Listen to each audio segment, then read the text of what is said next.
दोस्तों नमस्कार। अक्सर आपके साथ दो फेनोमेनन होते होंगे। एक तो ये है कि अगर आपके घर में किसी बिल्ली को दूध मिल जाए ना कभी पीने के लिए, तो वो बार बार आपके घर में घुसने का प्रयास करती होगी। और दूसरा, अगर आप घर के मालिक हैं, अगर आपकी घर में नहीं चल रही है, घर में कोई नहीं सुन रहा है, या फिर घर में कोई ना कोई विद्रोह उत्पन्न हो रहा है, क्यों चाहे कारण कोई भी हो, तो कहीं ना कहीं उस मालिक की ये नियति बन जाती है कि वो जाके और बाहर किसी भी खंभे में टक्कर मार ले। खंभे में टक्कर मारने से मेरा मतलब है कि मुफ्त में झगड़े खरीद के लेके आए, बाहर से किसी से भी लड़ाई करके आए, जिससे कि उसके परिवार में एकजुटता बनी रहे और उसका परिवार फिर उसको साथ देते हुए बाहरी तत्वों से लड़ने के नाम पर उसके साथ आ जाए और उसके बाद चीजें सब कुछ नॉर्मलसी की तरफ बढ़ने लगे। जी हाँ दोस्तों, इन दोनों ही फेनोमेनन का डायरेक्ट कनेक्शन कहीं ना कहीं चाइना से मैं देखता हूं। दोस्तों, आज लद्दाख की जो कंडीशन है, लद्दाख में डिफरेंट रिपोर्ट्स और डिफरेंट रिसर्च की माने अगर, और डिफरेंट एक्सपर्ट्स की सलाह माने हम, तो जो यूजुअली नाथुला दर्रे में हुआ था वही हुआ है यहाँ पे। आज भी गालवान घाटी में जो चाइनीज पीएलए के जवान हैं, वो कहीं ना कहीं 1 से 1.5 किलोमीटर अंदर जो हमारी line of control, actual control है, उसके अंदर आके बैठे हुए हैं। अब उनको भगाना है। अब उनको भगाने का दो ही रास्ता है, 4 चपेड़े लगाओ या फिर डिप्लोमेटिक लेवल पे बात करो। तो भारत उस कंडीशन में है कि आज वो मिलिट्री एक्शन भी ले सकता है, लेकिन जो मकसद है चाइना का, जिस तरीके से इन्वेशन किया गया, वो कहीं ना कहीं उसके घर में चल रहे उस झगड़े को शांत करने के लिए है, उस झगड़े से जो फूट पड़ी है उसमें एकजुटता लाने के लिए है, जो कोरोना की वजह से पूरे चाइना से लेकर पूरे वर्ल्ड में व्याप्त है। जी हाँ दोस्तों, आप सभी जानते होंगे कोरोना से पूरे विश्व में चाइना के लिए जो अविश्वास पैदा हुआ है, और उसके बाद वहां के लोग खुद जो 7 से 8 लाख लोग मरे हैं, वो कहीं ना कहीं उसका गुस्सा और उस गुस्से की एंग्विश में, दर्द में चाइना करा रहा है। और उसकी जनता कहीं ना कहीं चाइनीज प्रेसिडेंट शी जिनपिंग से इस चीज का जवाब मांग रही है, और उस चीज का जवाब उसके पास है नहीं, क्योंकि ये एक स्ट्रेटेजिक वॉरफेयर के तौर पे इस्तेमाल किया गया था, लेकिन दाव उल्टा पड़ गया और खुद उसके गले पड़ गया, उसकी गले की हड्डी बन गया, और उससे भी संभली नहीं बात बिगड़ती गई। और उसके बाद जो वो बुरा फंसा, न घर का न घाट का रहा, उसे क्या कहते हैं, कुत्ता। तो ये जो चाइनीज कुत्ता है शी जिनपिंग, ये अब कहीं का रह नहीं गया है, इसलिए उसने सोचा कि एक अच्छे से पॉपुलर फ्रंट खोला जाए जिसमें पूरी दुनिया का ध्यान डाइवर्ट हो, और वो सबसे करीबी पड़ोसी और सबसे करीबी और मजबूत और उसको टक्कर देने वाला और अगर वो हमला करे या हमले के लायक सिचुएशन पैदा करे, तो पूरे विश्व को अट्रैक्ट करने वाला एकमात्र टारगेट था इंडिया। इसलिए उसने इंडिया को चुना और इंडिया को उसने कहीं ना कहीं इस युद्ध की तरफ ले जाने के लिए उसने उकसाया। तो दोस्तों देखिए, चीजें बिल्कुल क्लियर हैं। उसकी मंशा थी कि पूरे विश्व का ध्यान डाइवर्ट हो, वो हुआ। भारत कोरोना की लड़ाई में कमजोर पड़े, वो हो रहा है। लेकिन हम इतने ताकतवर हैं कि हम कोरोना के साथ साथ इस कोरोना का जन्मदाता जो शी जिनपिंग है, इससे भी लड़ सकते हैं। चीजें इतनी आसानी से हम गिव अप नहीं करेंगे। दूसरी बात बताना चाहूंगा आपको, जिस तरीके से वो अपने पड़ोसियों से घिरा हुआ है, जो उसकी और ताइवान के संबंधों में जिस तरीके का एस्केलेशन आया है, उसके बाद चले जाइए आप, जिस तरीके से हांगकांग में लास्ट 1 और 2 ईयर से प्रोटेस्ट हो रहे हैं चाइना के इंडिपेंडेंस के लिए, उसके बाद पता ही होगा आपको, उसके बाद उसने अपनी नेशनल सिक्योरिटी पॉलिसी में बहुत बड़ा बदलाव करने जा रहा है हांगकांग के ऊपर, और हांगकांग पे थोपने जा रहा है, जिसकी वजह से प्रोटेस्ट और भड़क गया है वहां पे। उसके बाद वहां के राष्ट्रपति, जो एक देश दो विधान की बात है वहां पे, वो लागू है अब तक, वो कह रही है कि जब तक हम लोग आजादी नहीं लेंगे तब तक नहीं मानेंगे, इस तरह के स्टेटमेंट। और उसके बाद अमेरिका द्वारा तिब्बत और हांगकांग दोनों को एक अलग देश का दर्जा देने के लिए जिस तरीके से एफर्ट लिए गए और उनका प्रयास जिस तरीके से रंग लाना शुरू किया, उस तरीके से ये शी जिनपिंग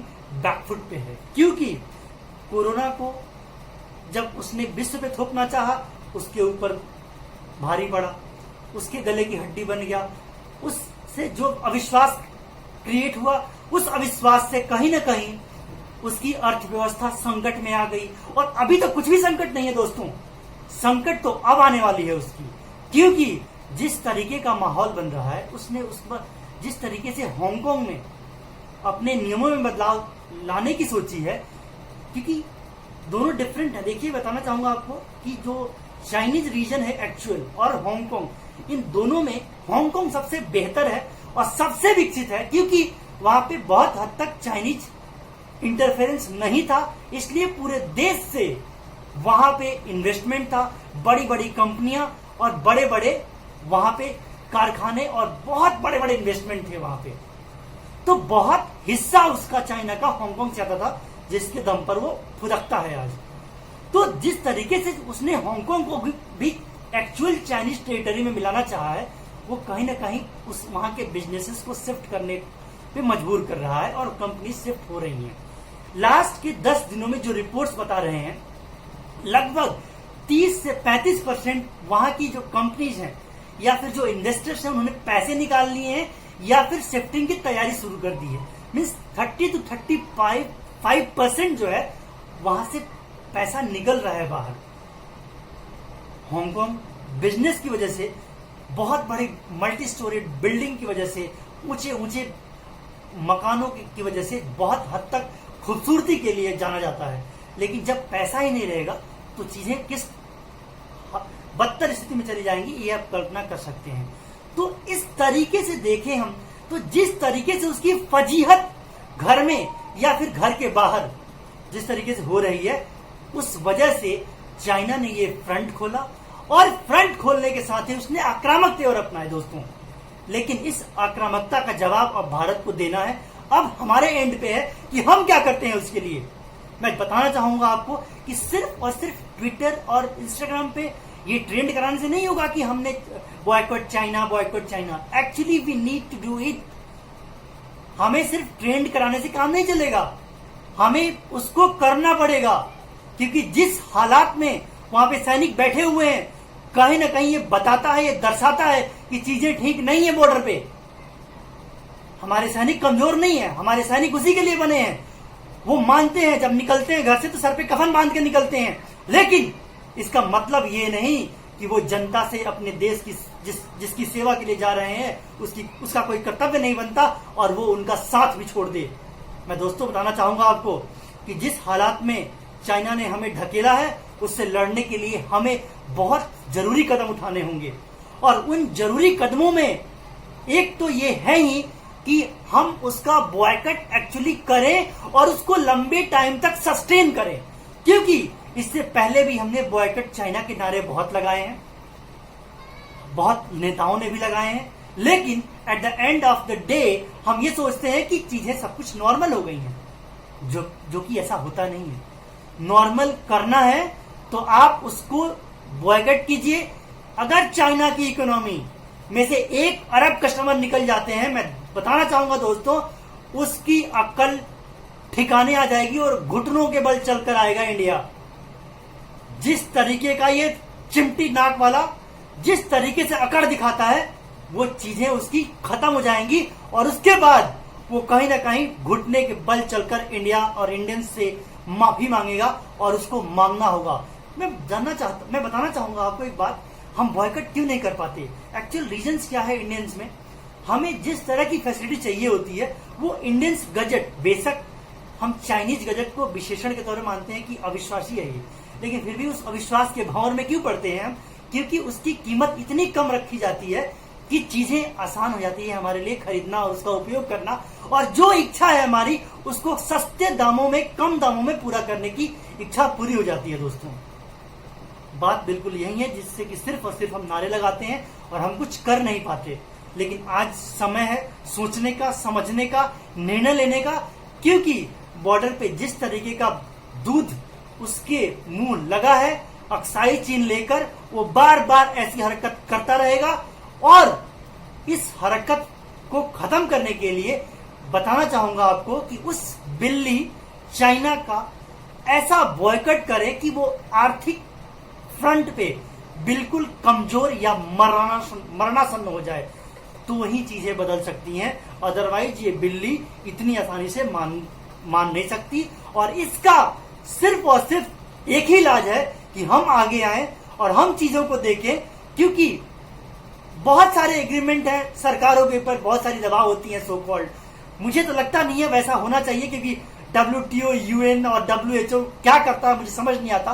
किसी भी फ्रूटफुल क्रिएटिव काम में कभी भी इन देशों का योगदान नहीं रहा, या फिर किसी भी तरह के झगड़ों को निपटाने में इन लोगों का योगदान नहीं रहा। इसलिए मैं तो इन एग्रीमेंट को सिरे से खारिज करता हूं। लेकिन अगर सरकारों की मजबूरियां हैं तो सरकारों की इसमें भूमिका भी नहीं है। हमें अपने आप पे, अपने लेवल पे इस चीज को एक्चुअली बॉयकॉट करना चाहिए, ना कि सिर्फ नारा देना चाहिए। और फिर से बताना चाहूंगा आपको कि जो हालात बने हुए हैं, चाइना कभी युद्ध की हिमाकत नहीं करेगा। वो सिर्फ और सिर्फ जैसे डोकलाम में 72 दिनों तक होगा, या भी हो सकता है कि 82 दिन हो जाए, 92 दिन हो जाए, और उसके बाद नॉर्मल सी फिर से रिस्टोर होगी। और उसके बाद तब तक वहां की जनता अपने देश और देश की एकता और अखंडता के बारे में सोचती हुई शी जिनपिंग के साथ और उसके कदम से कदम मिलाकर चलने लगेगी। तो उस प्रधान का, उस घर के मालिक का मकसद पूरा हो जाएगा, उसके घर के झगड़े शांत हो जाएंगे, और उसके बाद फिर से वो नॉर्मल सी रिस्टोर कर देगा हर एक सीमाओं पर, जिस तरीके से वो कर रहा था वो फिर भूल जाएगा दोस्तों। बहुत बहुत धन्यवाद आपका। नमस्कार।